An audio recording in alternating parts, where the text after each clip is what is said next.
At 11:32 on the morning of November 29th, 1943, Staff Sergeant Eugene Moran knelt in the tail section of a B-17 Flying Fortress named Rikki-Tikki-Tavi, watching German fighters swarm toward his bomber like angry hornets. 19 years old, a farm boy from Wisconsin, his first combat mission over a heavily defended target. The 8th Air Force had sent over 300 bombers to destroy Bremen's factories that morning.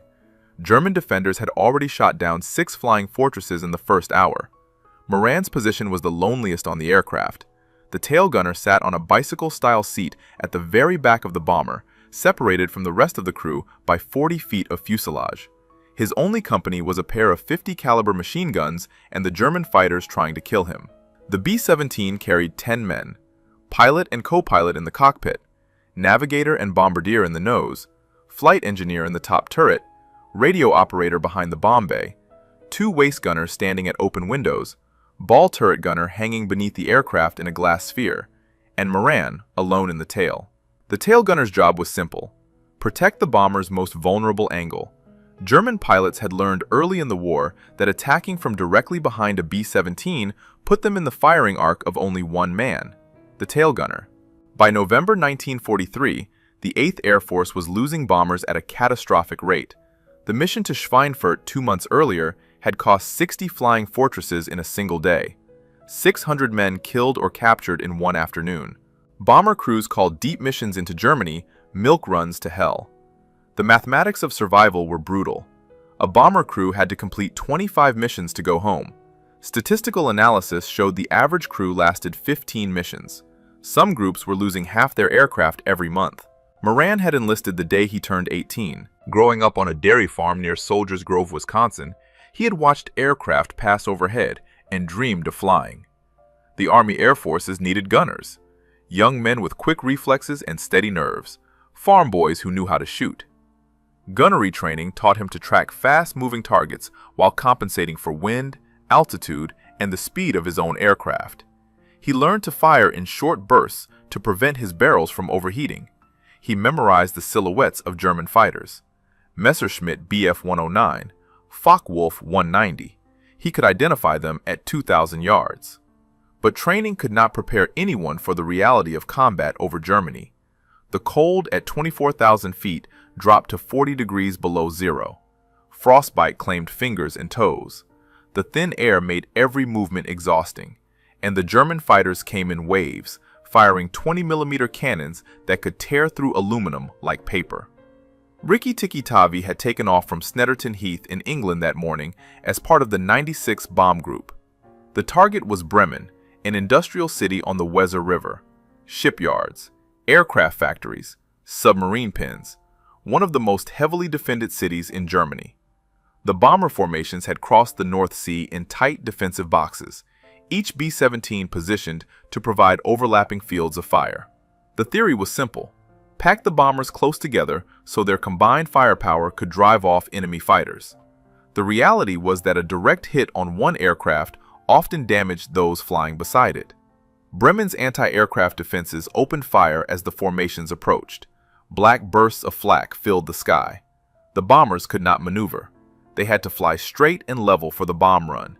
Shrapnel tore through wings and fuselages.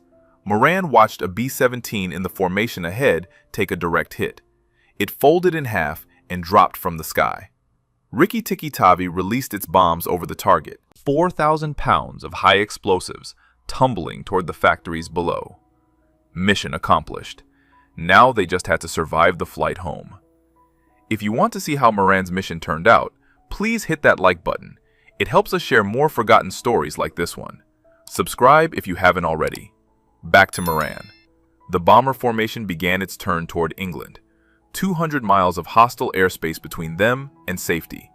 That was when Rikki-Tikki-Tavi's No. 2 engine took a direct hit from flak. The propeller windmilled uselessly. The aircraft began losing speed. A damaged bomber falling behind the formation was a death sentence. German fighter pilots watched for stragglers. A lone B-17, without the protection of mass defensive fire, was easy prey. Moran saw them coming. A dozen Messerschmitts climbing from below. Another group of Focke-Wulfs diving from above. Rikki-Tikki-Tavi, was about to fight alone against overwhelming odds, and in the tail gunner's position, Eugene Moran would be their first target. The first Messerschmitt came in from the 6 o'clock low position, directly behind and beneath the bomber. Moran pressed his shoulders against the steel chest plate behind him and squeezed the triggers. His twin .50 calibers roared to life. Tracer rounds streaked toward the diving fighter. The German pilot broke off his attack and rolled away. But there were more. Many more. The Focke-Wulfs attacked in pairs. One would draw the gunner's attention, while the other lined up a killing shot. Moran swung his guns from target to target. Spent brass casings piled up around his knees. The smell of cordite filled the cramped compartment. At 24,000 feet, the temperature inside Rikki-Tikki-Tavi was 43 degrees below zero. Moran wore an electrically heated flight suit, but the cold still seeped through. His breath formed ice crystals on his oxygen mask. The machine guns grew hot from continuous firing, while his fingers went numb inside his gloves. The German pilots were professionals, Luftwaffe veterans who had been fighting since 1939.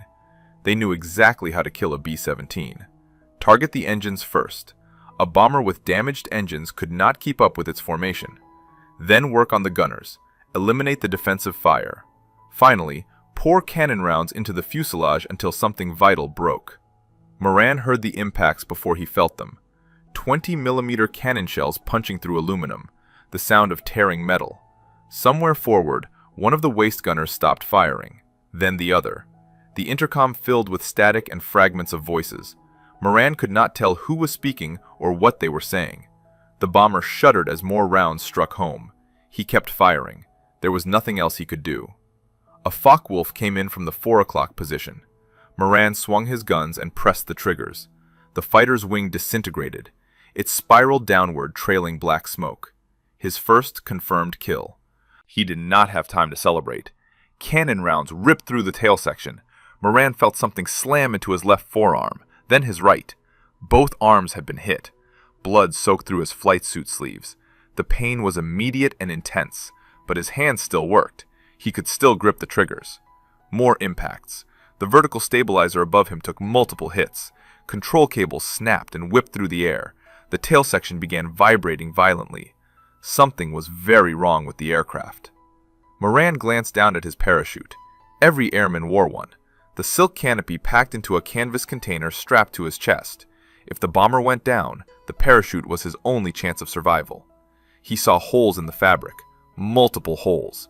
Cannon rounds had shredded it. His parachute was useless. If he had to bail out, he would fall 4 miles to his death. The attack continued. German fighters made pass after pass. Moran counted at least 15 of them circling the crippled bomber. Rikki-Tikki-Tavi was bleeding altitude and speed. The remaining engines strained to keep the aircraft airborne. Forward, in the nose section, navigator Jesse Orison was still alive. He had been wounded but remained conscious. The pilot and co-pilot were both dead at the controls. The flight engineer was dead in his turret. The radio operator was dead. The ball turret gunner was dead. The waist gunners were dead. Of the 10 men who had taken off from England that morning, only 2 were still breathing. Orison in the nose, Moran in the tail. 40 feet of shattered fuselage between them. Another cannon round struck the bomber. This one hit something critical. Moran felt the aircraft lurch. A grinding sound echoed through the airframe. The vibration intensified until his teeth rattled. Then came a sound he would never forget. The shriek of tearing aluminum. The scream of structural failure. Rikki-Tikki-Tavi was breaking apart. The fuselage split just forward of the tail section. Moran watched the front of the aircraft separate and fall away. The wings, the engines, the cockpit, the bodies of his crewmates, all of it tumbling toward the German countryside 4 miles below. He was alone now, trapped in a severed tail section, wounded in both arms, his parachute destroyed, 24,000 feet above enemy territory, falling. The laws of physics offered no mercy. Terminal velocity for a human body is approximately 120 miles per hour. The tail section of a B-17 weighed several thousand pounds. It would fall faster. Much faster. Eugene Moran had perhaps 90 seconds to live. The severed tail section tumbled through the sky. It spun end over end, throwing Moran against the walls of his compartment. His wounded arms screamed with pain. Blood sprayed across the interior. The wind howled through the torn fuselage where the rest of the aircraft had been. Moran should have been paralyzed with fear. He should have curled into a ball and waited for death. Instead, he did something that defied all logic. He kept fighting. The German fighters were still circling. They saw the tail section falling and moved in for a closer look. Perhaps they wanted to confirm the kill. Perhaps they were curious. Whatever their reason, they made a fatal mistake. They flew within range of a wounded tail gunner who refused to die. Moran grabbed his machine guns. The spinning tail section made aiming nearly impossible. The G-forces pressed him against his seat, then threw him toward the ceiling. His arms were bleeding. His parachute was destroyed. He was falling 4 miles to certain death, and he was still shooting. Tracers arced wildly through the sky as the tail section rotated. The German pilots scattered. They had never seen anything like this. A man in a falling coffin firing back at them with everything he had. One Messerschmitt took hits across its fuselage. The pilot broke off and dove toward the ground, trailing smoke. The altimeter in the tail section was shattered, but Moran could see the ground growing larger through the gaps in the torn metal. Fields, forests, roads, a patchwork of German farmland rushing up to meet him. The tail section's aerodynamics saved his life. The vertical stabilizer and horizontal stabilizers acted like crude wings. They caught the air and created drag. Instead of plummeting straight down, the wreckage began to glide. The spinning slowed. The descent became almost controlled. Almost. Moran estimated he was falling at approximately 100 feet per second, fast enough to kill him on impact, but slower than a human body in freefall. The stabilizers were buying him time. Seconds, perhaps a minute. Time he used to keep firing at any German fighter that came close. The ground was 5,000 feet below, then 3,000, then 1,000. Moran braced himself against the steel chest plate.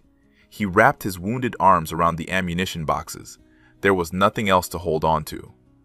The tail section struck the top of a pine tree at approximately 100 miles per hour.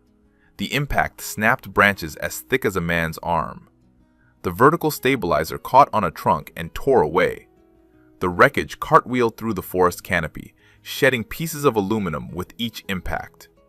Moran's head slammed into the steel framework above him. His vision exploded into white light. He felt his ribs crack. Both arms bent at angles they were never designed to bend.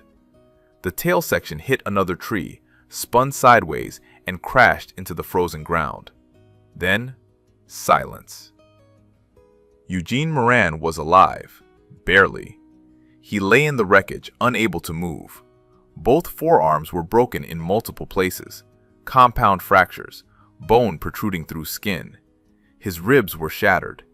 Every breath brought stabbing pain. Blood poured from a wound on his head where a piece of his skull had been torn away. His brain was partially exposed to the freezing air. The crash site was in a forest near the German town of Syke, 15 miles south of Bremen, enemy territory. Moran was surrounded by people who had just watched American bombs destroy their factories and kill their neighbors. He tried to move. His legs responded weakly. His arms were useless. The cold was already seeping into his body. Hypothermia would kill him within hours if his wounds did not kill him first. Moran crawled toward the opening where the tail section had separated from the aircraft. Each movement sent waves of agony through his broken body. He pulled himself onto the frozen ground and looked up at the gray German sky. He had survived a 4-mile fall without a parachute, one of only 3 men in the entire war who would accomplish this feat. But survival meant nothing if he bled to death in a German forest. Voices echoed through the trees, German voices, soldiers coming to investigate the crash site. They would find an American airman with catastrophic injuries, an enemy combatant, a terrorist who had just bombed their city. What they would do with him was entirely uncertain. The German soldiers emerged from the trees with rifles raised. They surrounded the wreckage and stared at the American lying in the snow. One of them shouted orders. Another ran back toward the road, presumably to summon an officer. Moran could not resist. He could not fight. He could barely breathe. The soldiers searched him roughly, ignoring his screams of pain as they moved his shattered arms. They found his dog tags, his rank insignia, his ruined parachute. They left him lying on the frozen ground while they examined the tail section. An officer arrived within the hour. He looked at Moran's wounds and shook his head. The American was clearly dying. Transporting him anywhere seemed pointless, but orders were orders. Downed airmen were to be captured and interrogated if possible. Dead airmen provided no intelligence. They loaded Moran onto a wooden cart. No stretcher, no blankets, no medical attention. The cart bounced along frozen roads for what felt like hours. Every jolt sent fresh agony through his broken ribs and fractured arms. The wound on his skull had stopped bleeding, but only because the cold had frozen the blood into a dark crust. The cart delivered him to a German military facility. Moran could not identify what kind. His vision blurred. Consciousness came and went in waves. He remembered being carried inside. He remembered lying on a concrete floor. He remembered German voices discussing him as if he were already a corpse. No doctor came. No medic. No one offered water or bandages or morphine. The Germans had limited medical supplies, and they were not about to waste them on an enemy airman who would probably die anyway. Moran lay on that concrete floor for 2 days. His wounds became infected. The exposed brain tissue began to swell. His broken arms turned purple and black. Gangrene was setting in. Without surgery, he would lose both limbs. Without antibiotics, the infection would spread to his blood. Without intervention, he had perhaps 48 hours to live. The German guards watched him deteriorate. Some seemed indifferent. Others appeared almost sympathetic. But none of them had the authority or the resources to save him. American bombers had been destroying German cities for months. Medical supplies were scarce. Doctors were overwhelmed with German casualties. An enemy airman ranked far below German soldiers and civilians on the priority list. On the 3rd day, Moran was transported again. Another cart. Another agonizing journey over frozen roads. This time, his destination was a prisoner of war hospital. A converted building somewhere in occupied territory where wounded Allied airmen were held until they recovered enough to be sent to permanent camps. The hospital was understaffed and undersupplied. German military doctors performed triage on incoming prisoners. Those with survivable wounds received treatment. Those deemed beyond saving were left to die. Moran's injuries placed him firmly in the second category, but the hospital held a secret. Among the prisoners were 2 Serbian doctors, military physicians captured on the Eastern Front. They had been pressed into service treating wounded POWs, performing surgeries with inadequate equipment and almost no anesthesia. The Germans allowed this because it freed their own doctors for more important patients. The Serbian doctors examined Moran and made a decision. They would try to save him. Not because anyone ordered them to, not because they had the proper tools or medications, simply because he was a wounded man and they were physicians. The surgery lasted 7 hours. They worked with instruments designed for field operations. No proper anesthesia, only local numbing agents that barely dulled the pain. Moran drifted in and out of consciousness as they set his broken bones with metal pins and wire. They cleaned the infected tissue from his wounds. They removed bone fragments from his skull and covered the exposed brain with what tissue they could salvage. The Serbian doctors attached a metal plate to Moran's head, crude by modern standards, effective enough to keep him alive.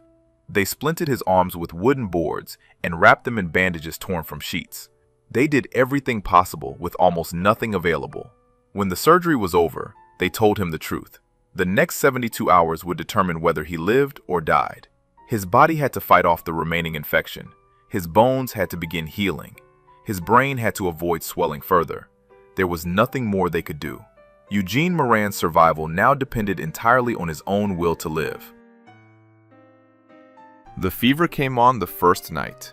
Moran's temperature climbed to 104 degrees. His body shook with violent chills, despite the sweat pouring from his skin. The Serbian doctors monitored him as closely as their limited resources allowed. They changed his bandages. They forced water between his cracked lips. They waited. Infection was the great killer in military hospitals.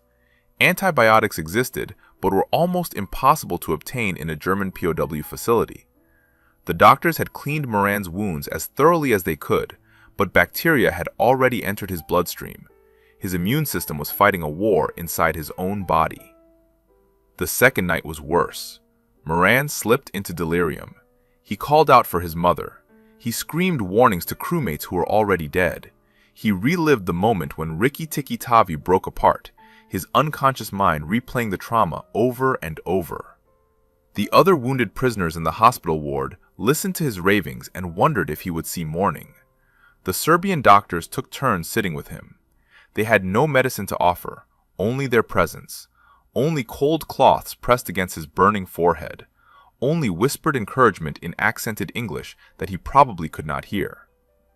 On the third morning, the fever broke. Moran opened his eyes and recognized his surroundings for the first time in days. He was alive. The infection had not killed him. His body had won the battle that medicine could not fight. The Serbian doctors examined his wounds and found the first signs of healing. The tissue around his skull plate was beginning to close.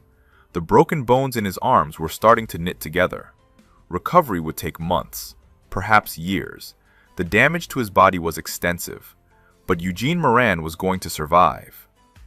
Word spread through the hospital. The American who fell 4 miles without a parachute, the tail gunner who kept shooting as his bomber disintegrated around him, the man who should have died a dozen times but refused to stop breathing.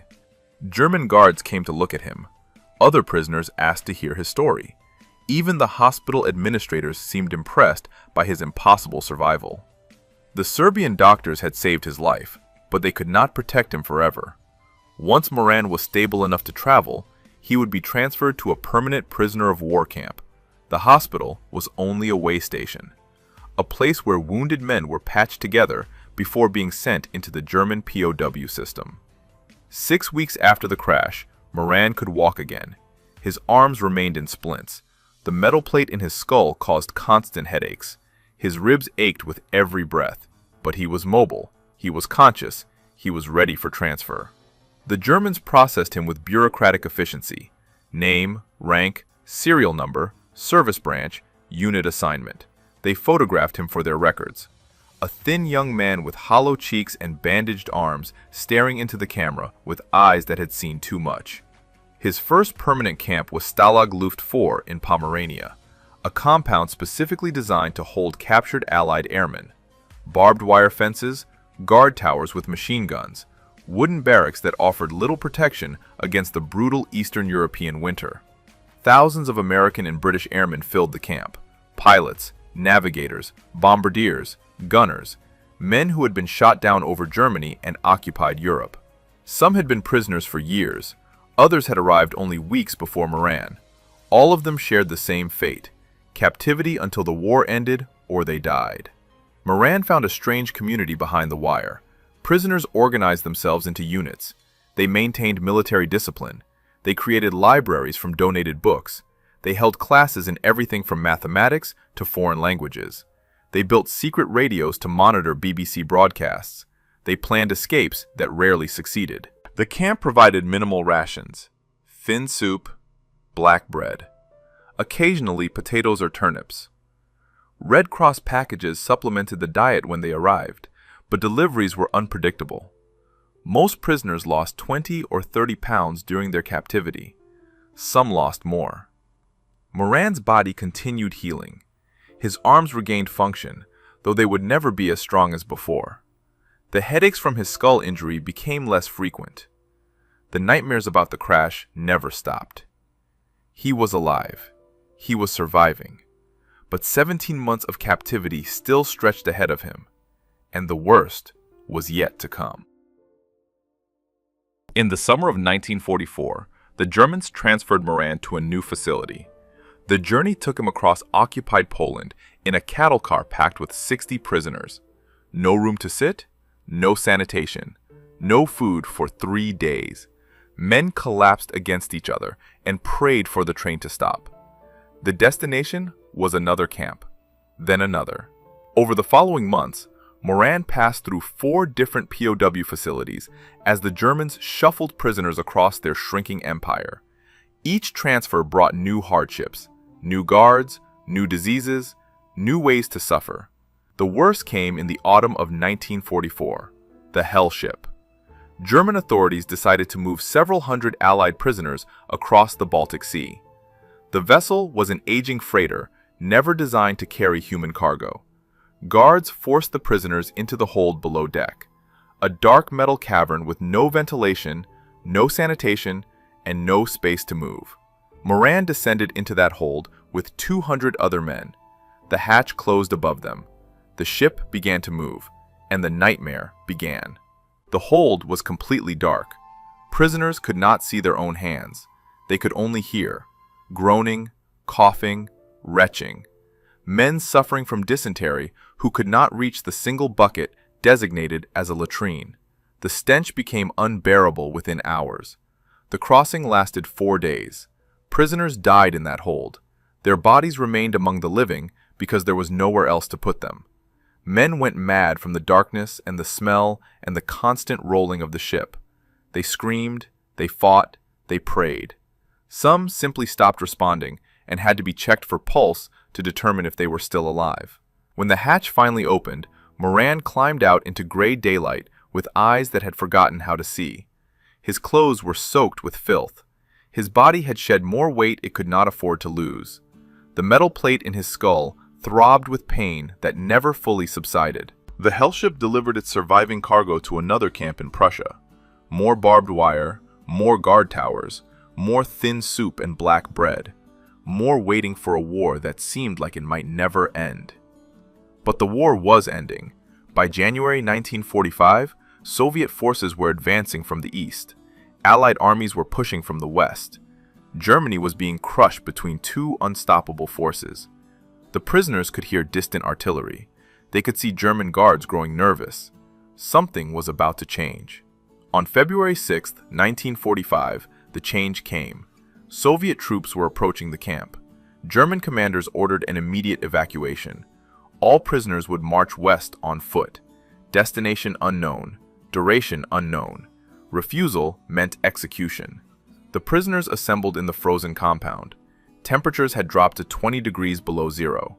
Many men had no winter coats, no gloves, no proper boots. They had been surviving on starvation rations for months, and now they were expected to walk across Germany in the coldest winter in decades. The column stretched for miles. Thousands of Allied airmen trudging through snow and ice. German guards marched alongside with rifles ready. Anyone who fell behind would be shot. Anyone who tried to escape would be shot. The message was clear: walk or die. Moran had survived a 4-mile fall from the sky. He had survived catastrophic injuries. He had survived crude surgery and raging infection. He had survived the Hell Ship. Now he faced 600 miles of frozen roads with a body that had never fully healed. The march would later become known as the Black March, one of the longest forced marches of Allied prisoners in European history. 86 days of walking through blizzards and freezing rain, sleeping in barns filled with animal waste, drinking from ditches contaminated with human sewage, eating whatever could be stolen or scavenged from the devastated countryside. An estimated 1,500 American and British airmen died during the Black March. Pneumonia, dysentery, typhus, frostbite that turned to gangrene. Bullets from guards who decided a straggler was not worth waiting for. Eugene Moran put one foot in front of the other and refused to stop. Behind him lay 17 months of captivity. Ahead lay an uncertain number of miles through enemy territory. Somewhere beyond that, if he could survive long enough, lay freedom. The Black March ground forward through February and March of 1945. Prisoners walked 15 to 20 miles each day through snow that sometimes reached their knees. They slept in frozen barns or on open ground. They ate raw potatoes stolen from fields and drank melted snow because the streams were contaminated. Moran's body protested every step. His arms had healed improperly and ached in the cold. The metal plate in his skull conducted the freezing temperatures directly into his brain. His ribs had never fully recovered from the crash. Every breath of frigid air reminded him of the injuries he had sustained 17 months earlier. Men died around him daily. Some collapsed in the snow and never got up. Others developed fevers that consumed them within hours. Guards shot prisoners who could not keep pace. The column left a trail of bodies across the German countryside like markers on a map of suffering. But Moran kept walking. He had not survived a 4-mile fall to die on a frozen road. He had not endured the hellship to surrender to exhaustion. Something inside him refused to quit. The same stubborn determination that had kept him firing his machine guns as Rikki-Tikki-Tavi disintegrated around him. By April, the column had covered nearly 500 miles. The prisoners could hear Allied artillery growing louder each day. American and British forces were closing in from the west. Soviet armies were advancing from the east. Germany was collapsing. Liberation was coming. On April 26, 1945, the march ended. American soldiers from the 104th Infantry Division intercepted the column near the Elbe River. The German guards threw down their weapons and surrendered. The prisoners stood in stunned silence, unable to process what was happening. After years of captivity, after months of marching, after countless moments when death seemed certain, they were free.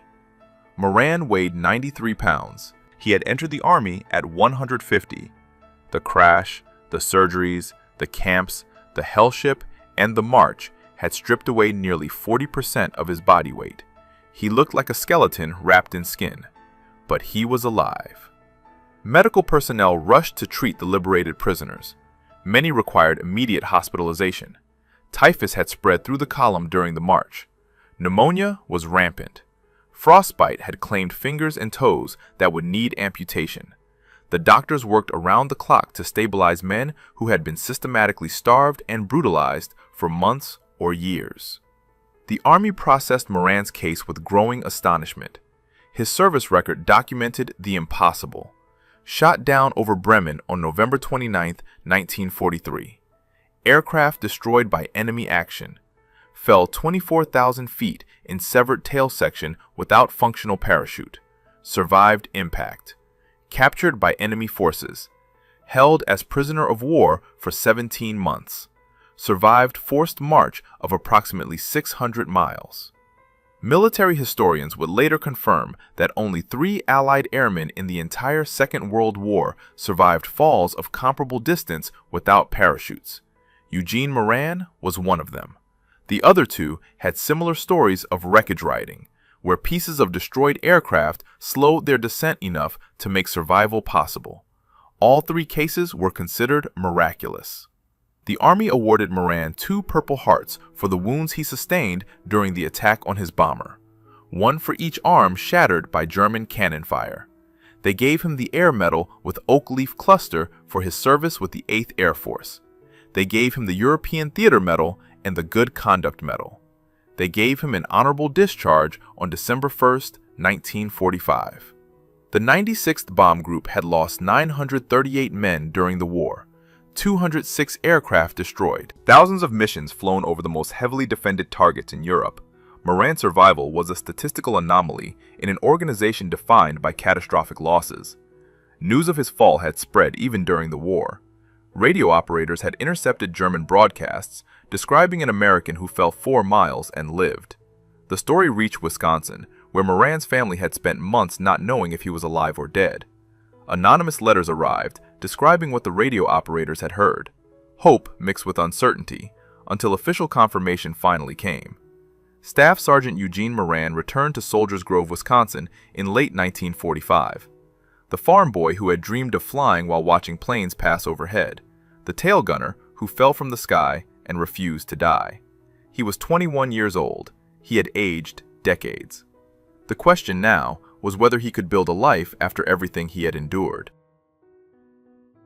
Eugene Moran married Margaret Finley a few months after returning to Wisconsin. She was a local girl who had known him before the war. She saw past the physical scars and the hollow eyes and the nightmares that woke him screaming in the darkness. She saw the man underneath the damage. They built a life together on a small farm near Soldiers Grove. the same landscape where Moran had grown up watching airplanes pass overhead and dreaming of flight. Now those dreams had been replaced by memories he could never fully escape. The roar of engines, the chatter of machine guns, the sound of aluminum tearing apart at 24,000 feet. Moran rarely spoke about the war, not to his wife, not to his 9 children, not to anyone who asked. The experiences were too painful, the losses too profound.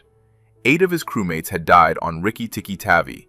Countless friends had perished in the camps and on the march. Talking about it meant reliving it, so he stayed silent for more than 60 years. The physical wounds never fully healed. The metal plate in his skull caused headaches for the rest of his life. His arms remained weak and prone to pain in cold weather. His ribs ached when storms approached. His body carried the evidence of November 29, 1943, until his final breath. But Moran lived.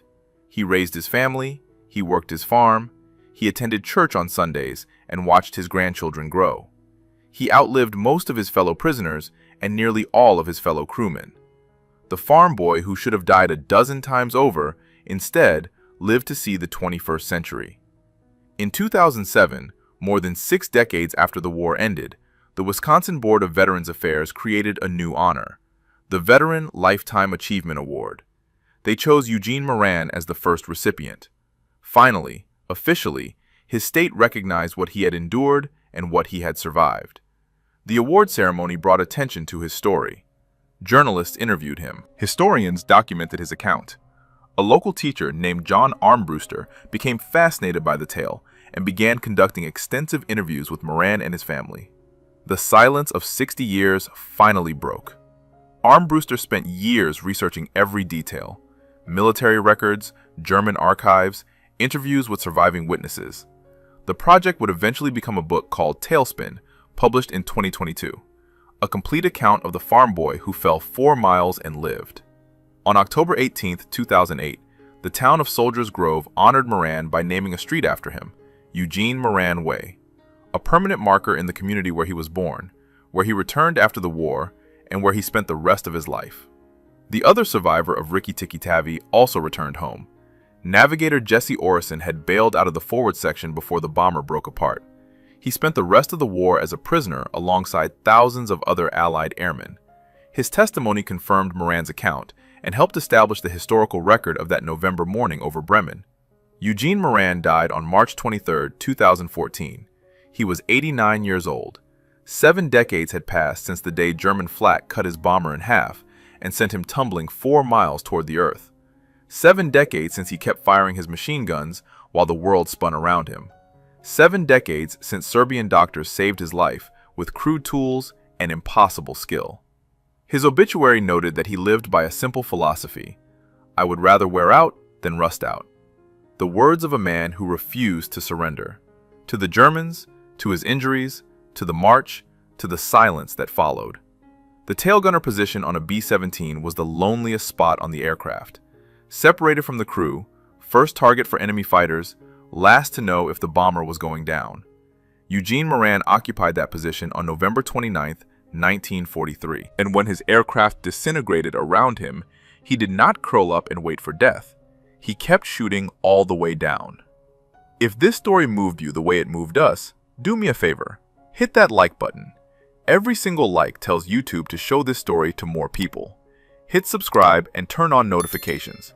We rescue forgotten stories from dusty archives every single day. Stories about tail gunners who fell from the sky. Farm boys who refused to die. Real people, real heroism. Drop a comment right now and tell us where you are watching from. Are you watching from the United States, United Kingdom, Canada, Australia? Our community stretches across the entire world. You are not just a viewer. You are part of keeping these memories alive. Tell us your location. Tell us if someone in your family served. Just let us know you are here. Thank you for watching, and thank you for making sure Eugene Moran does not disappear into silence. These men deserve to be remembered, and you are helping make that happen. Stay alert, boys. Keep an eye on the canopy. Roger.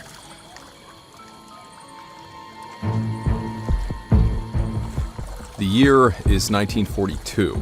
Japanese forces have entrenched themselves throughout the Solomon Islands, which lie just to the northeast of Australia. Allied forces moved quickly to rout them out of the strategic island chain, the United States Navy heading first toward the island of Guadalcanal. But while the Japanese were busily preparing their Solomon Island defenses and air bases in the sweltering jungle heat, they remained entirely unaware of another kind of enemy. Even if any of the beleaguered Solomon Islanders had wanted to warn the Japanese invaders about what monstrous beings ostensibly lived in the island's innermost regions of unexplored jungles and cave systems, the Japanese probably wouldn't have believed them anyway. But as the Marines swarmed onto the beaches of Guadalcanal and the following U.S. Army divisions arrived to push the Japanese soldiers further and further towards the island's center, terrifying rumors began to spread that something was killing off their men from their rear flanks. Something massive. Something unbelievable. Something that was eating the men alive.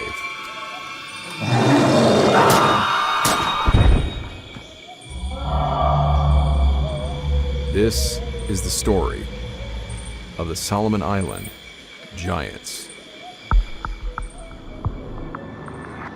The mist which hangs before you offers you a choice to pass through or to escape. Beyond it are Stories which defy the explanation and fly in the face. of what we know to be real, It is a void of both reality and impossibility. of both fact and superstition. You alone are left to discern what to believe as you pass through what we call the fog of war.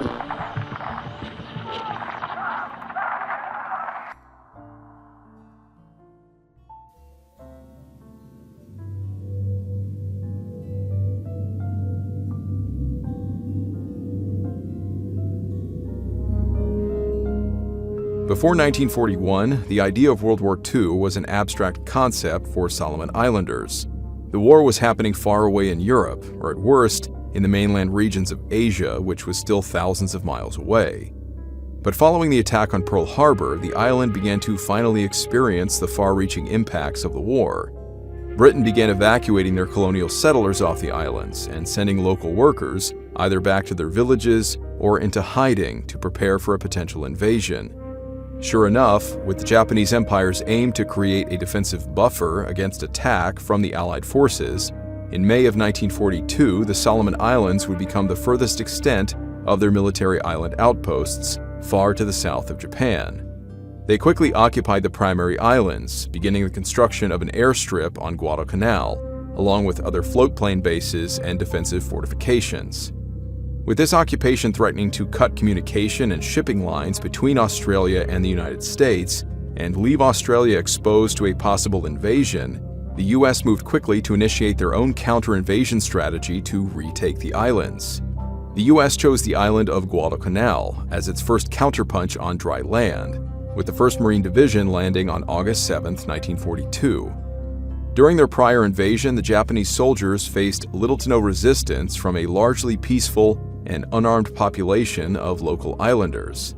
The Japanese Imperial Army's following treatment of the island natives was nothing less than abysmal during their invasion and short-lived occupation. The Solomon Islanders quickly began to hate the Japanese invaders for their cruelty, not only to them, but to the thousands of Korean forced laborers they brought with them. The islanders thus did all they could to work against the Japanese and assist the American forces before and during their island campaigns. Prior to the war, the Royal Australian Navy had implemented a coast-watching intelligence network, which was comprised of civilians, district officers, plantation owners, and even missionaries. Upon discovering the Coast Watchers' existence, the Japanese of course tried to root them out, but failed time and time again. While these Coast Watcher men may not have been capable of hand-to-hand combat, they knew the islands far better than the Japanese. They were thus skilled at eluding capture, remaining hidden in the dense jungle, while spying on the Japanese and providing Allied forces with regular radio reports on Imperial troop movements. Apparently, it was a Coast Watcher who alerted the Australians to the Japanese airbase construction on Guadalcanal, who then passed this information along to the Americans, which was the reason the island was chosen for their initial assault. With the help of the Coast Watchers and the Australian Navy, the American forces quickly overran the Japanese coastal defenses. However, the entire campaign to retake the islands would still last for a total of 6 long and bloody months.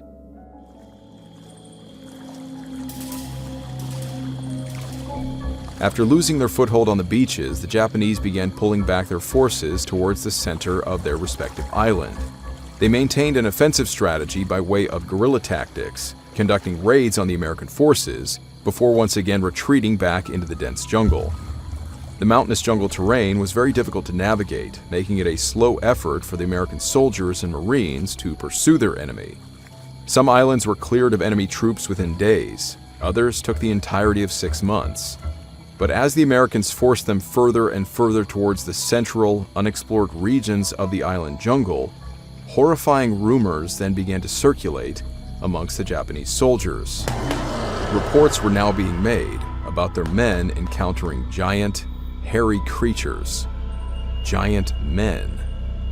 These giants were described as being between 8 to 15 feet tall with red eyes, some of which were covered in shaggy black, brown, or red hair. But while many such stories have come about during other military campaigns, stories about man-like ape creatures, such as the rock apes or Batutut in Vietnam, these giants were considered an entirely different kind of creature.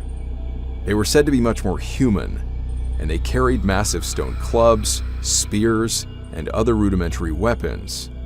When encountered, these giants were said to mercilessly attack the Japanese men who were unfortunate enough to stumble across them, smashing them with their heavy clubs, spearing them, carrying them off screaming, or even tearing them apart and eating them alive on the spot.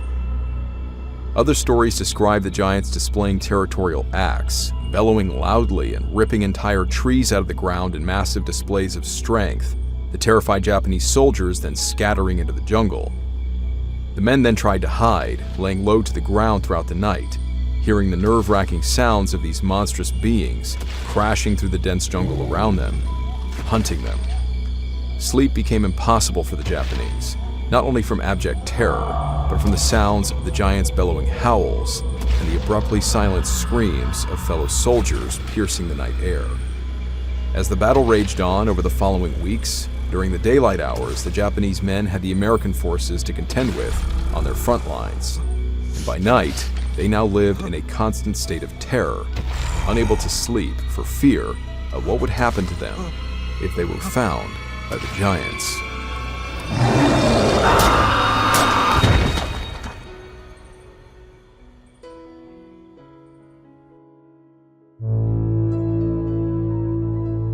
If these stories are true, it must mean that at least some of the Japanese soldiers survived to tell them. Captured by American troops, terrified by what they had seen, we can imagine these men would have seemed completely delusional when recounting their experiences to their captors.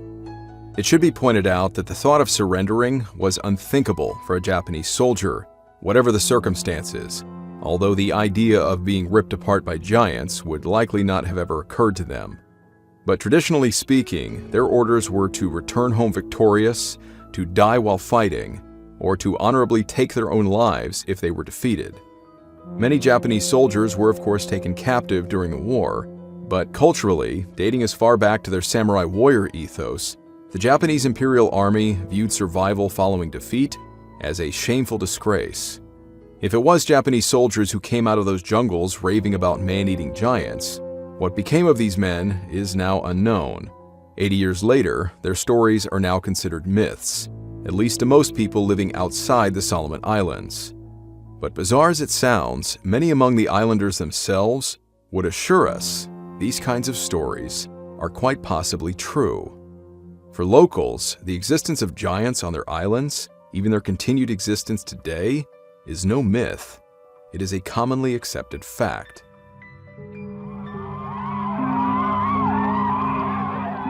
The Solomon Islands remain an impoverished and developing country until today, and much of the nation's past has unfortunately been lost to undocumented history. But it is known that by the year 1942, much of the inner regions of the island jungles had long remained unexplored, even by locals. These dense jungles and much of what lives in them remain a complete mystery even today. The reason for this is found in the islanders' ancestral origins. A couple hundred years ago, the Solomon Islanders were comprised entirely of highly territorial, tribal people. These people were known to be headhunters and even cannibals. Always at war with one another, these people lived in fortified encampments, possibly even treetop dwellings, for their safety and protection against not only dangerous animal life, but against enemy tribes. When Christian missionaries began arriving to the islands in the 1800s, the religious conversion that took place over the following decades brought an end to these tribal wars, thus eliminating the need to continue living in fortified villages in the hard-to-reach, mountainous jungle interiors. Instead, islanders then began building their peaceful village settlements closer to the beaches. This, of course, set the stage for the perfect, secluded environment for a species of cryptid monsters to now thrive in. Over the following 2 centuries, the interior jungles and what might live there became increasingly unknown, and few locals risked exploring too far into them. But something that did survive over the centuries were the local legends. As much as Europeans might have sung songs or told fables about man-eating predators to keep children from wandering too far into the wild forests, the island people told their children stories about something less conventional than wolves or bears. They told horrifying stories about cannibalistic giants. But why? Ask a local, even today, and they will tell you why. Because these giants are real. The Second World War seems to have merely cast an unexpected international spotlight on their existence. Nicholas Cox is a field archaeologist who has explored these islands in recent years in search of the long-abandoned remains of Japanese island fortifications and wartime artifacts, now buried in 80 years of jungle overgrowth. His interest in the Solomon Islands began in 2019 when a friend mentioned to Nick that he had worked on a Solomon Islands forestry initiative in 1995, his friend being the first non-islander to see the remains of World War II Japanese tunnels on the island of Kalamangara. Nick then excitedly began planning his own expedition to the islands, and it was during his preliminary research for this expedition that he stumbled across these accounts of Japanese soldiers supposedly encountering terrifying gigantic men. He noted that these stories about the Japanese encountering giants have largely been circulated by non-Japanese sources. However, these same stories do of course circulate in both English and Japanese-speaking cryptozoological forums, articles, and other websites, with Japanese people referring to these beings as titans. As fascinating as the stories were, Nick was disheartened to find no actual documented personal accounts or anecdotes from individual Japanese soldiers. Somewhat deflated by this lack of evidence, he started to think that the stories may be entirely fabricated. Upon reaching the islands, however, his interest in the stories was almost immediately rekindled. When he asked about giants, the locals' attitude towards the existence of them was shockingly mundane. They said it was entirely true, without any hint of the existence of such giants being mythological. Much to his surprise, some of the islanders he spoke with even assured him of the giants' ongoing existence even until today. Other islanders said they believed the giants had gone extinct, or possibly, because of their violent natures, had killed each other off hundreds of years ago, at least by the time the Christian missionaries had started arriving to the islands. As for the stories involving Japanese soldiers, while no locals could confirm these stories themselves, they stated that they very well could be true. And if the giants do exist, they said, the island's interior regions are exactly where anyone would find them. Few, if any, locals ever explore so far into the interior jungles, in part because of their very real fear of what might live there. During these conversations with the island people, who are primarily all devout Christians, along with the stories about legendary giants, they also acknowledged their family connections to headhunter tribes. They possess an ancestral history of which many locals expressed a feeling of remorse, and yet also a kind of morbid fascination with regard to the violent and cannibalistic behavior of their ancestors. Because the giants themselves are also thought to be cannibalistic, some islanders believe that their native ancestors were cannibals, because their culture was influenced by their prolonged contact with these violent, man-eating giants. While many of the islands in the Solomon Island chain are said to have no giant populations to speak of, Nick was told that the island of Malaita is replete with giants. Bizarrely, a local man named Ishmael claimed that he himself was descended from these giants, and that among his family lineage was a particular giant who was a notable figure, a celebrated warrior from a tribe of giants on the island of Malaita who lived during the colonial period when headhunters still thrived. Ishmael explained that while many giants lived in the jungles, others, like his ancestral line, lived in the cave systems.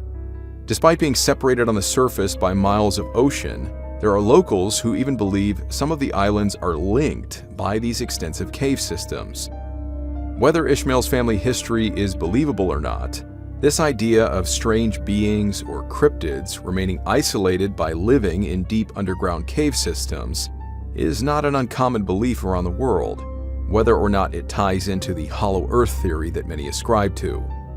As for the ancestral origin of the giants, among the Solomon Island people exists an understanding that, although they are a distinctly separate creature, whatever the original lineage of these giants is, it was born out of humanity. The name Solomon Islands itself comes from scripture, named after King Solomon. With the islanders now being primarily Christian, they may inherently ascribe the giants' lineage to that of a race of giants known in the Old Testament as the Nephilim. As such, because of their genetic lineage being traced back to humans, it is believed that they can thus still interbreed with humans, and the islanders even have stories about this happening. For instance, the Guadalcanal people and many other Solomon Islanders all know the story of Mango, a local woman who passed away in the year 2000. The story goes that around 1950, only a few years after the end of the war, she had disappeared from her village. After failing to find her, everyone eventually gave her up for dead.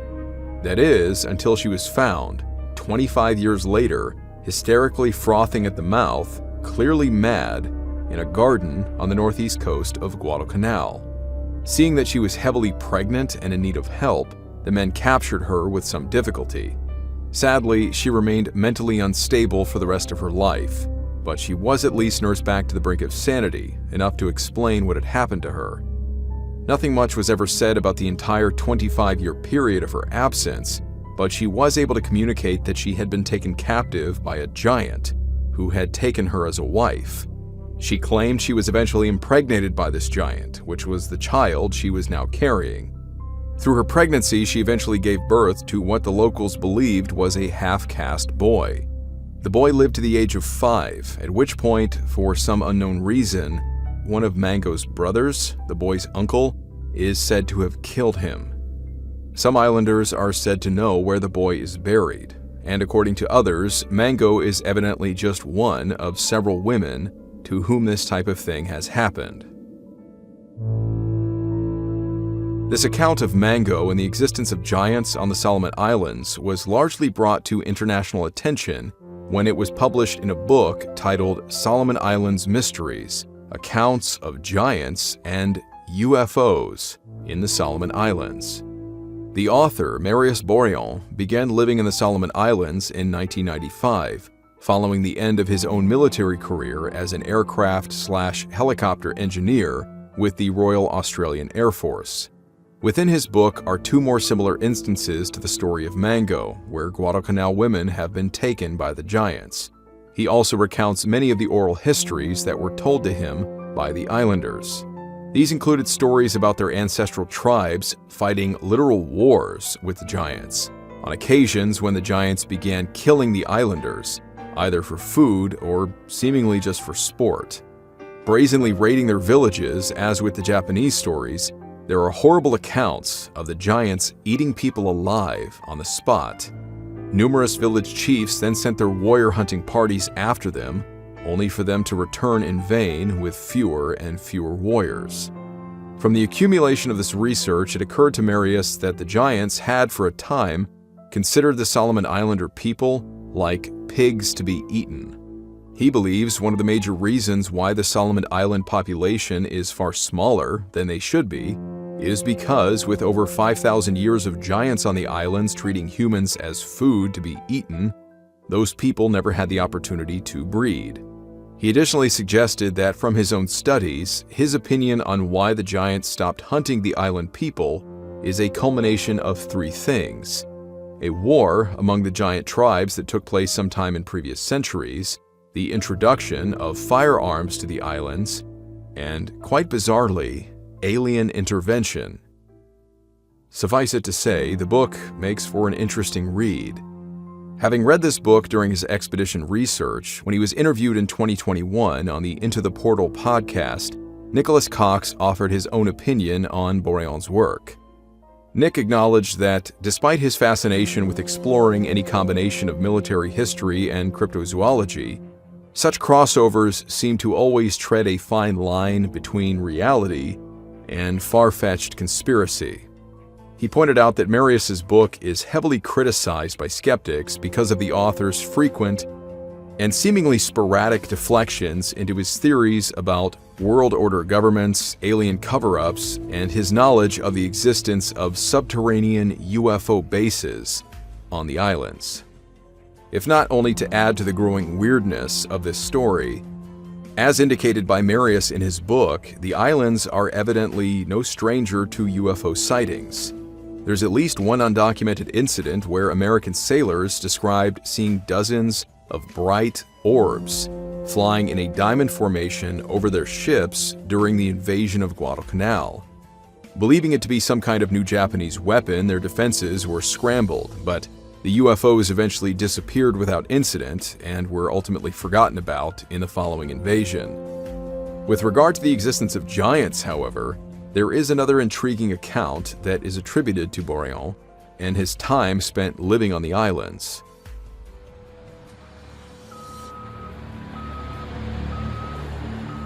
On the island of Guadalcanal is a gold mine, aptly called Gold Ridge Mine. For various reasons, over the last 30 years, it has gone in and out of being an active mining project. But in the mid-90s, shortly following an extensive negotiation with the island government for the approval of the mining efforts, the mining company was finally given the green light to begin clearing out the surrounding jungle to open up the gold mine. At some point during excavation, one of the bulldozers was rendered inoperative when the massive dozer blade detached, one of its large retaining pins having broken. The blade weighed several tons, and because they did not have the necessary equipment to lift it out of the mud, the remaining pins were removed and the blade was completely detached. The men planned to conduct the necessary repairs to the dozer overnight and would reattach the blade the following day. So the crew and their equipment went home for the day, leaving the blade stuck in the mud. The next morning, however, the crew was startled to return to the site only to find that the massive blade had disappeared.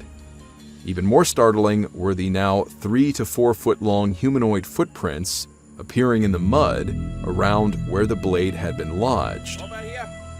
After scouting the surrounding area, the blade was found about 100 meters away on the side of a small hill. Baffled, the men realized that something with very large feet had seemingly picked up the blade and moved it. Possibly it had even thrown the heavy blade a good distance based on where the footprints ended and where the blade was found. This story offers at least something to compare with the stories regarding the Japanese encounters, in that the locals and mine workers always left the jungle areas before nightfall. The Japanese soldiers, however, had no choice but to remain in the deep jungle recesses overnight for months, which might explain why they and these giants eventually crossed paths. If at all true, the giants perhaps became annoyed by their prolonged invasion of their territory, the noise of the gunfire, or otherwise felt threatened by these armed men, which resulted in their violent responses.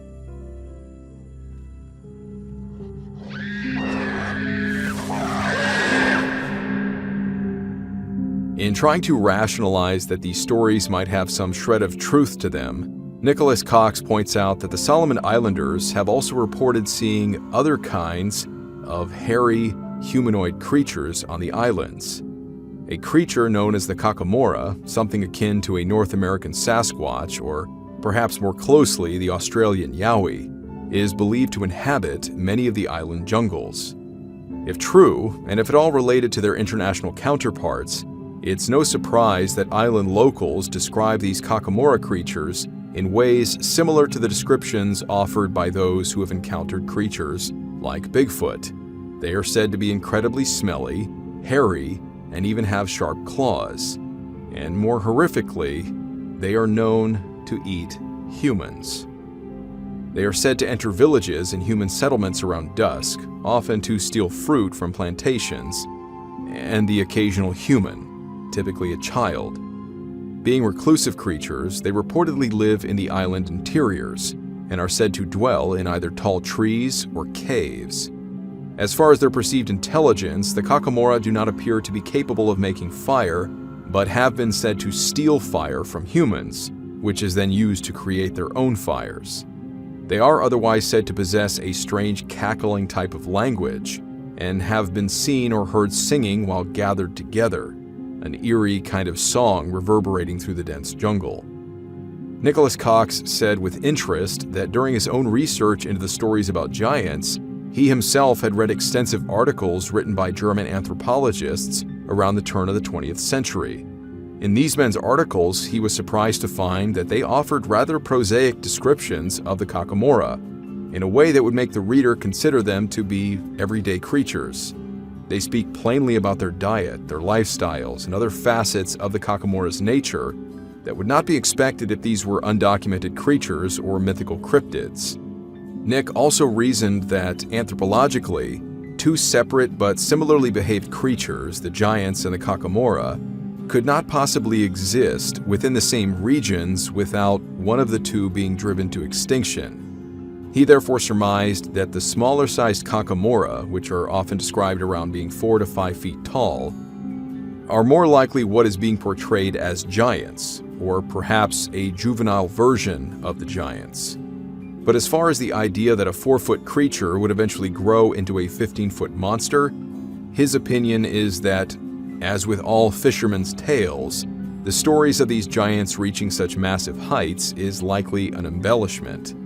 With each retelling of the stories, especially by men who were frightened off by them and wanted to justify their abject terror, the creatures get taller and taller. It's unreasonable to think, he says, that such massive creatures could remain undocumented when their sheer size would require a large diet and extensive foraging range on these small islands, and likely frequent exposure to modern humans. Thus, the legends about giants, he thinks, might stem from encounters with larger, adult Kakamoras. Even if they reached a maximum height of just over that of 6 or 7 feet, their size and unusual appearance could still be terrifying to behold. Solomon Islander men stand on average at about 5 feet 4 inches in height.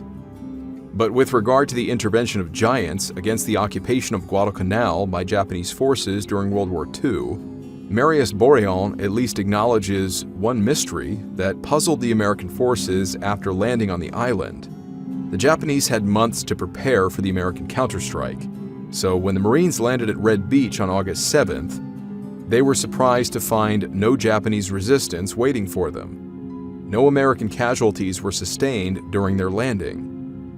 Moving west and further inland, they then quickly secured the partially constructed airfield at Lunga Point, which was then renamed by the Americans to Henderson Airfield. This almost complete lack of resistance was certainly uncharacteristic of the Japanese during any of the following island campaigns. So why did such a large force of Japanese eventually flee? The primary conclusion by historians is that the Japanese simply did not expect the Americans to target the island, even in spite of knowing the island's strategic value. It's assumed that they had succumbed to complacency because of all their previous victories in Asia and were genuinely surprised by the Allied invasion. That, and the Americans had anticipated thousands more Japanese soldiers to be on the island. But the tens of thousands of Japanese soldiers that fought in the battle arrived to the island by way of the Japanese Navy as reinforcements, after the American invasion had already commenced. In his book, Marius stated his belief that, despite what is recorded in the history books, quote, apart from some Japanese soldiers of the Guadalcanal occupation of World War II losing their lives due to being a free feed for the giants, they more than likely had a few encounters with a species of warrior half-human lizard types. And when the news got back to Jap headquarters about what was happening, it was abandon island and let them have it. That's why there were no Japanese to be initially found when the Allies arrived on Guadalcanal, and why the Japanese got a good hiding on the way out." End quote. So now we see the larger picture of Marius's theory, which is that the Japanese were also being picked off by warrior half-human lizard creatures, which prompted the Japanese to then want to abandon the island altogether. But if that were remotely true, and the Japanese were encountering these creatures and the giants before the Americans pushed the Japanese back into the jungles, well, it doesn't explain why the Japanese Navy was then still sending thousands of troops to continue fighting to keep the island. This is likely one aspect of Marius's seemingly bizarre approach to explaining what took place on the island that draws heavy criticism from skeptics. After everything we've covered so far, these lizard men are a bit of a hard shift for this story. But in short, combined with his suspicions about the islands hiding numerous subterranean UFO bases, Marius believes there is a race of reptilian humanoids living in those same cave systems. These subterranean creatures are of course something that has been purportedly seen in other areas of the world, no less the devil creatures that were reported by several American soldiers fighting in Vietnam. In relation to these creatures, Marius visited the Japanese War Memorial on Guadalcanal and recounted his visit in the book. While the primary feature of the memorial is a large geometric concrete statue, one corner of the original memorial garden hosted a bronze statue of a man. Marius's interpretation of this statue was that it is, quote, a half-human man with scales who is holding a ray gun-style object that is attached to the end of his tail, end quote. But others have pointed out that the statue is not of someone with scales holding a gun. It was a fisherman holding a net and looking out to sea. The statue was evidently made before the war by a Japanese sculptor who was drafted into the Imperial Army and was killed on Guadalcanal. The statue was then apparently donated by his father to the Mount Austin Memorial. Why Marius describes the statue as portraying a lizard person does come off a bit conspiratorial, trying to tie the statue in with the supposed existence of the lizard men. But if only to add to the statue's intrigue and the strangeness of this story, the statue had bullet holes fired through it by MEF militants sometime between 1999 and 2003. And then in 2008, thieves apparently sawed the statue down and stole it, presumably to sell it for scrap. But because it was too heavy to carry, it was abandoned nearby. And to date, the statue has not been put back, as the likelihood is that it would be stolen again and is believed to be kept in storage somewhere on the island. Getting back to the Japanese aspect of this story, again, why would they send reinforcements to save an island that they did not want? The simple fact that the Japanese had only a few hundred troops on the island prior to the invasion, and that was a genuine error committed out of complacency, that would seem a much more practical explanation than anything else. But whatever the case, the UFO sightings, the Kakamora, the local legends, the violent history of these islands, and these bizarre stories about Japanese soldiers encountering reptilian humanoids and giants, all of this spins a fascinating web of mystery around the Solomon Islands that remains to be fully explained. All of this makes the islands sound like something out of a King Kong movie. And indeed, perhaps there is a reason why the Solomon Islands' national logo is literally "The Land That Time Forgot," a title that has been given to books and movies portraying that general theme of prehistoric creatures surviving on a secluded island. But even if all the stories about giants living on these islands are merely legends and folklore, where did they originate from? One possibility to consider comes from a seemingly unrelated magazine article from a 1977 edition of the Pacific Islands Monthly, which is titled "Kakamora Goes Home." This article is an obituary piece on a well-respected doctor who spent the majority of his adult life living with and serving the Melanesian people on the island of Makira. Having moved to the island as a missionary school teacher in 1903, the article states with interest that Makira was one of the islands well known for its cannibalism in the old days. During his stay on the island, Dr. Fox was adopted into the Arosi tribe and exchanged names with a young chief, thus adopting his nickname Kakamora, which would indicate the chief was named after the strange, hairy creatures said to live on the island. The article goes on to say that in 1933, Dr. Fox went to live on the island of Malaita, which was, quote, an island greatly feared because of the hostility of its people. But this was during 1933, and the people of Malaita were still considered hostile? And this is the same island that the locals still say is replete with giants? And one man named Ishmael said he was descended from a warrior giant from this island? The article even points out that Dr. Fox was a coast watcher himself, providing intelligence and helping the Allied invasion root out the Japanese. But get this, quote, the Japanese always tried to catch him, but he was always warned of their approach in time and was able to escape into the interior, where the Japanese were afraid to follow because of the hostility of the natives, end quote.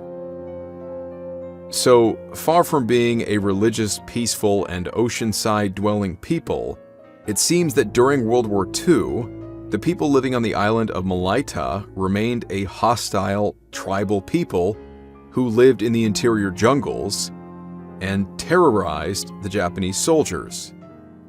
So perhaps it was merely violent local tribesmen that terrified the Japanese, and these larger-than-life stories about cannibalistic giants attacking them were born out of that.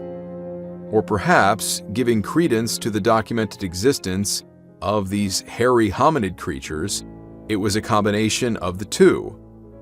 The term Kakamora and the name Dr. Charles Fox appear once again in a 2008 publication called Images of the Wild Man in Southeast Asia, written by Professor Gregory Forth of the Department of Anthropology at the University of Alberta, Canada.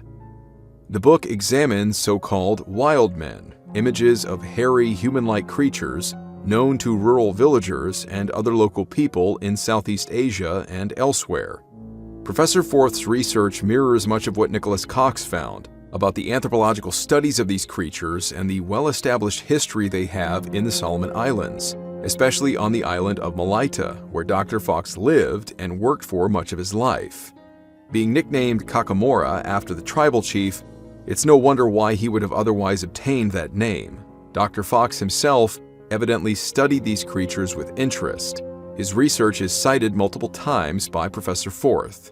Their hairy appearance and sharp nails, their behavior in stealing food and even fire, their unintelligible language, and even their use of spears and nets used to catch humans, and even a diet consisting of nuts, fruit, fish, and yes, even human flesh.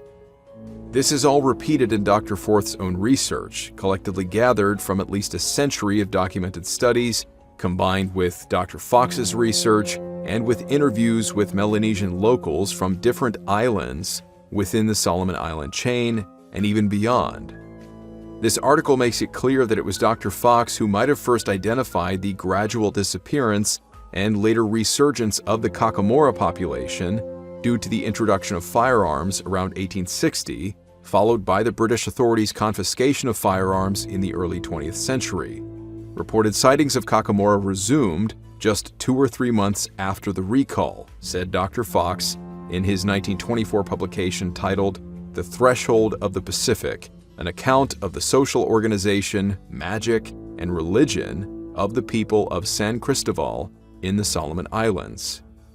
Impressed by the weight of the independent testimony he gathered, Dr. Fox was open to the possibility of Kakamora actually existing in the large forest-covered tracts in the interior of the Solomons. As he noted, around 1920 the islanders were hopeful of capturing Kakamora, for which they believed the colonial government would pay 20 English pounds per specimen. Fox alternatively suggested the creatures could reflect an earlier race, either in the Solomons or in the islands from whence the Solomon Islanders had come. As Nicholas Cox suggested, it seems unlikely that a commonly observed creature resembling a bipedal ape would be the same species of animal as the 8 to 15-foot giants that have been less frequently observed. So again, perhaps these Kakamora creatures, despite their smaller stature, and perhaps in combination with the hostile locals on Malaita, are what we can ultimately credit for the origin of these stories about giants, at least with respect to the Japanese. But it cannot be denied that the existence of giants and their relation to humans goes back thousands of years, and despite widespread skepticism, they are widely considered to be real, whether or not they still exist today. Scripture speaks about them multiple times, as the ancient Israelites who traversed the desert regions of what is now Egypt and Israel encountered these beings, terrified by their appearance and saying they looked like grasshoppers by comparison. And there are bizarre stories circulating still today of encounters with similarly described creatures, such as the story of a cave-dwelling, spear-wielding giant encountered by U.S. service members in 2002 in the Kandahar province of Afghanistan. Evidence of giants living in other places around the world would seem to give credence to the idea that these giants migrated around the planet the same as their human counterparts. According to archaeological evidence, it is believed that some 30,000 years ago, when giant animals still roamed the continent, the first Native Americans arrived from Asia, crossing an existing land bridge. And bizarrely, much more recently, other archaeological evidence and newspaper reports from the 20th century would seem to indicate the natives may not have been the only beings to cross over. Vastly distant from the Solomon Islands, their tribal people, and certainly from their cultural origins, several Native American tribes have their own horrifying legends about encountering giants in both Central and North America. Man-eating giants. In 1833, in Lompoc Rancho, California, several Mexican soldiers were excavating a pit for a powder magazine when they dug up something unexpected: the skeleton of a giant man, which was said to be nearly 4 meters tall during his lifetime, just over 13 feet. Next to the strange creature lay a huge stone axe, as well as an assortment of stones and shells on which indecipherable signs were carved. And as future newspaper articles would indicate, this would hardly be the first skeleton of its kind to be found in the Americas. Perhaps there is a thread of truth, after all, to the legends about the cannibalistic giant tribes of the Solomon Islands, to the Japanese encounters with them, and now the American native tribes fighting wars with a race of similar beings. But that is a story for another time.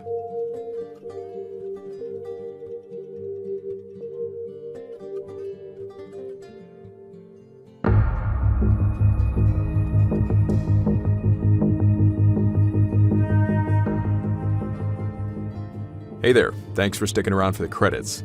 I did just want to say that this story came completely out of left field for me because I started this episode with the intention of covering the Mexican army story about digging up the giant skeleton, and then all these other reports I've been reading about giant skeletons, many of them being unearthed either in North America, Central America, and how that all correlates with the legends coming from Native American tribes about wars that they have fought with giants.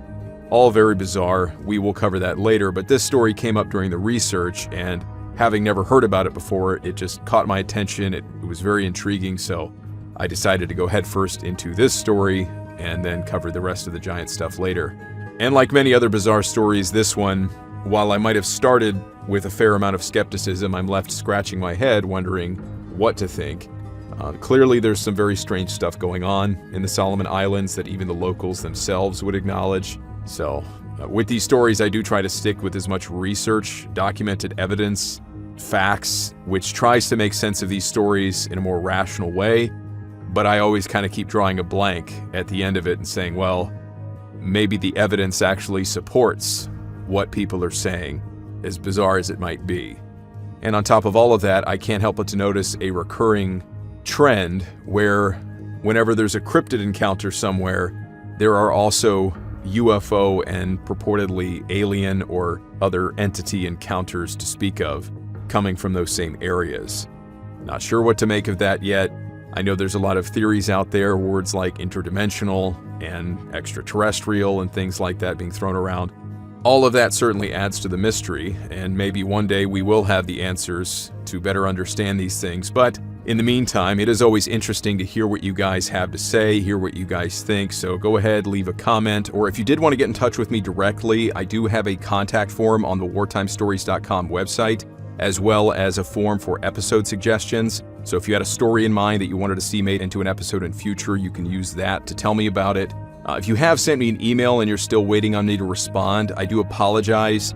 Between episodes, I'm always trying to focus more of my time on producing the next episode, and email sometimes can take anywhere from 10 to 15 minutes if it's like a story submission. So to read that and respond to it, it does take time, and I am backlogged on your emails right now, so I will get to you eventually. I do appreciate your patience, especially while I am training these guys, and that's taking more of my time away from the administrative stuff. Rest assured, I will read your email and get back to you as soon as possible. On that note, though, the wartimestories.com website does have merchandise available for purchase.